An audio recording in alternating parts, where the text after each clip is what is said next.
Good morning বন্ধুরা, কেমন আছো তোমরা সবাই? আশা করছি সবাই ভালো আছো, সুস্থ আছো। যে যেখান থেকে আমার ব্লগটা দেখছো, এখান থেকেই কালকে আমার ব্লগটা শেষ করেছিলাম। রান্নাঘরটা যে ঝাড়লাম, মানে পরিষ্কার করলাম পরের দিন সকালের এই ব্লগটা। কারণ মানি প্ল্যান্টের ওইটা নষ্ট হয়ে গেছিলো, কেমন পাতাগুলো পেকে পেকে গেছিলো, তাই আর কি ও বললো চেঞ্জ করে দিতে। তাই এখন এই যে পুরো গ্রিন লাগিয়ে দিলাম, আর দেখতে কতটা সুন্দর লাগছে দেখো। তো যাই, এখন ব্রেকফাস্ট করে সবজি কাটতে বসি, কারণ সবজি কাটতে অনেকটাই টাইম লেগে যায়। তো এই যে এখানে ঢেঁকি শাক ওই দিন নিয়ে এসেছি। আর বাজারে গেলে আমার বর যে এত শাক পছন্দ করে, 3-4 রকমের শাক নিয়ে চলে আসবে। আজকে এই ঘরে সবজি কাটতে বসে পড়েছি, কারণ ভাবলাম যে এখানে ব্রেকফাস্ট করে নিলাম, এখানে সবজিটা বানিয়ে নিই, তারপর রান্নাঘরে নিয়ে যাব আর কি। তো এখানে গল্প করছিলাম আর সবজি বানাচ্ছিলাম, আর বাইরে মাছ এসছে ডাকছে। এই যে এটা আছে, এটা ওইটা কি কালবাউস? কালবাস। কালবাউস তো কালো কুচকুচা হয় না, এটা কালবাস। তাজা আছে তো। হ্যালো, বাড়ি থেকে যদি এত সুন্দর মাছ পাওয়া যায়, তাহলে আর মার্কেট যাওয়ার কী দরকারটা বলো? তো দেখো এখানে যে 4টে মাছই আছে, অনেকগুলোই বিক্রি হয়ে গেছে। আমি সকালে ঘুম থেকে উঠেই ওনাকে ফোন করেছিলাম, তো বলেছিল যে হ্যাঁ মাছ আছে। তো এই 4টা মাছের মধ্যে একটা কিন্তু অন্য মাছ। তো উনি তখন ফোনেই বলেছিল যে কালবাউস বলে এটাকে। তো এই মাছটা আছে। আমি বলেছি ঠিক আছে, আমার জন্য রেখে দেবেন। তো বললো যে অনেকেই চেয়েছে, কারণ মাছটা অনেকটাই তাজা, তো দেখছিলাম তোমরা হয়তো দেখতে পেয়েছো। তো তাজা মাছ, তো বললো যে অনেকে নিতে চেয়েছে, কিন্তু আমি দেইনি, কারণ আপনাকে কথা দিয়েছি। তাই বলে মানে কাকুটা খুব ভালো, মানে ব্যবহারটাও খুব ভালো। আর ওনার কাছে না অনেক ধরনের মাছ থাকে। তো ভাবলাম যে ফোন নাম্বারটা পেয়ে ভালোই হয়েছে, নইলে তো আমারই মার্কেট যেতে হয় যখন মাছ খাওয়ার ইচ্ছে হয়, কারণ ওর তো আর সময় হয় না ওই সানডে ছাড়া। তো তাই আর কি ওনার সঙ্গে ওটাই বললাম যে ভালো হয়েছে, যখন আমার মাছ দরকার হবে আপনাকে ফোন করব, দিয়ে যাবেন। বললাম হ্যাঁ হ্যাঁ, ফোন করলেই হলো একবার শুধু। তো দেখো এখানে এই যে এখন বানিয়ে দিবে, বটি বুটি সব রেডি করে নিয়েছে। কতটা সুবিধা বলো, ঘর থেকেই মার্কেটেও যেতে হয় না, এখানেই বানিয়ে কেটে কুটে দেবে। অনেকে আছে আবার কেটে কুটে দেয় না, বাড়ির সামনে আসলে মাছটা বিক্রি করে রেখেই চলে যায়। তো ওই নিয়ে আবার কেটে কুটে সুন্দর করে দেয়। ব্যাপার নাই, আপনি এই মাছ যদি নিতে চান এইখানটায় আপনি মাটিগ্রাও যাও। কোথা থেকে আনেন এটা?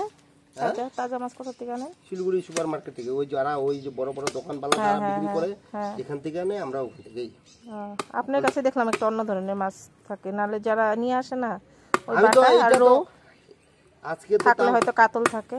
হ্যাঁ, কাতলা রুই এসবে আমি আনি। হ্যাঁ, মাঝে সাথে ওই ইলিশ আনছিলাম, তোমার কি বার এটা, শুক্রবারে আনছিলাম, ঠিক আছে।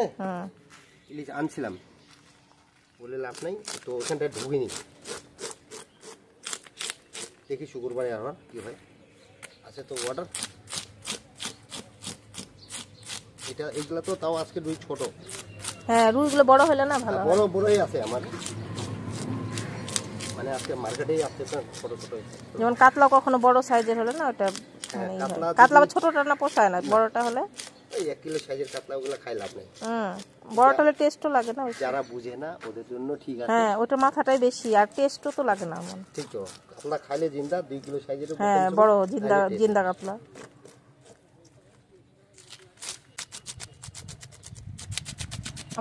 এখানে খাপড়াইলের মার্কেটে গেলেও কিন্তু এই তাজা মাছটা পাওয়া যেত না, কারণ ওইখানে রুই কাতলা এগুলোই তাজাটা থাকে, এই অন্য ধরনের মাছটা পাওয়াই যায় না।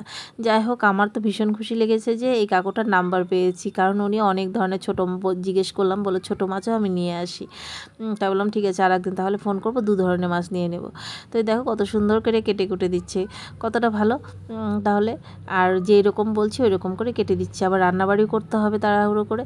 তো মাছটা নিয়ে গিয়ে রান্নাটা বসিয়ে দেবো না, আজকে ভেবেছি আগে স্নানটা করে নেব। তো দেখো এই যে মাছটা নিয়ে চলে এলাম ঘরে। এখন যাই, যতটুকু সবজি কাটাকুটো বাকি আছে ওগুলোকে কেটে স্নান করে আসি, তারপর তোমাদের সঙ্গে কিন্তু কথা হবে। তার আগে দেখিয়ে দিই কী কী সবজি বানিয়ে নিলাম। এখানে আলু বেগুন, তারপর ঢেঁকি শাক বানিয়ে নিয়েছি, আর বানিয়ে নিয়েছি কুমড়োর ঘন্ট করবো আজকে।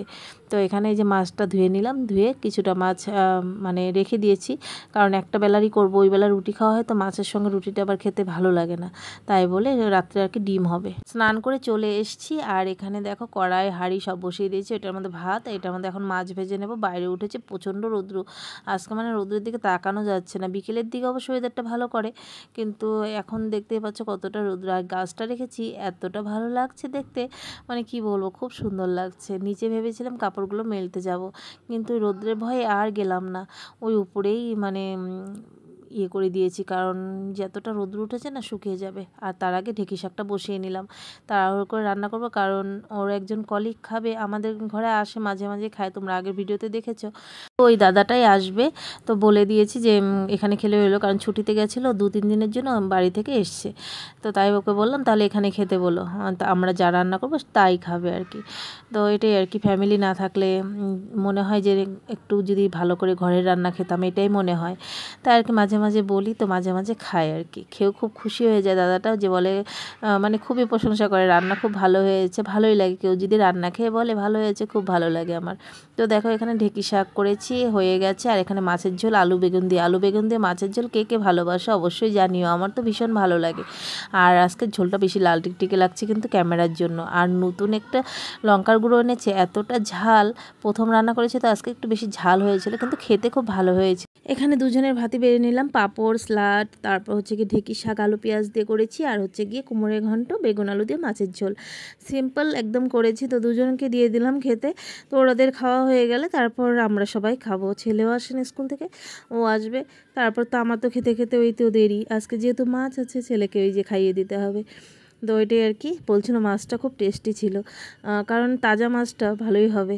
যাই হোক, ওরা খেয়েছে, আর রান্না করার পর কেউ যদি খেয়ে তৃপ্তি পায় বা ভালো বলে, তাহলে আমারও শান্তি লাগে। যে সত্যি কথা বলতে, রান্না করে খাওয়াতে আমার ভীষণ ভালো লাগে, যে কাউকে রান্না করে ভালো ভালো করে রান্না করে খাওয়াবো, খুব ভালো লাগে। যাই হোক, অনেক বকবক করে ফেলছি, এখন ওদের খাওয়া হলে। এই তো দেখো বাচ্চাদেরও খাওয়া দিয়ে দিয়েছিলাম, এখন আমি বসে পড়লাম। এই যে এখানে ঢেঁকি শাক নিয়েছি আলু বেগুন দিয়ে, যেটা আমার ফেভারিট, মাছের ঝোল নিয়েছি, খুব ভালো লাগে। আর এখনকার বেগুনগুলো এত টেস্টি। আর এই যে দেখিয়েছি কী কী নিয়েছি, ভাত। চলো এখন খাওয়া দাওয়া করে নিই। হ্যালো বন্ধুরা, গুড মর্নিং। কালকে আর ব্লগটা শেষ করা হয়নি, তাই ভাবলাম এখন শেষ করে দিই। সকালে হাঁটতে চলে এসেছিলাম, তো একটা ব্লগ শুরু করে দিয়েছি, নতুন ব্লগ একটা শুরু করে দিয়েছি। তো চলো এই ভিডিওটা এখানেই। যদি কিছু ভালো লেগে থাকে প্লিজ একটা করে লাইক করো, কমেন্ট করো, চ্যানেলটাকে সাবস্ক্রাইব করো, পাশে থেকো। আর ফেসবুক পেজ থেকে যারা দেখছো প্লিজ ফলো করে আমার পাশে থেকো। আর ভিডিওগুলো প্লিজ সবাই একটা করে লাইক করে দিও। আর তোমরা অবশ্যই কমেন্ট করবে, তাহলে আমিও বুঝতে পারবো কারা কারা আমার ভিডিওগুলো দেখছো। তো চলো আজকের মতো সবাইকে টাটা, সবার আজকের দিনটা ভালো কাটুক, টাটা।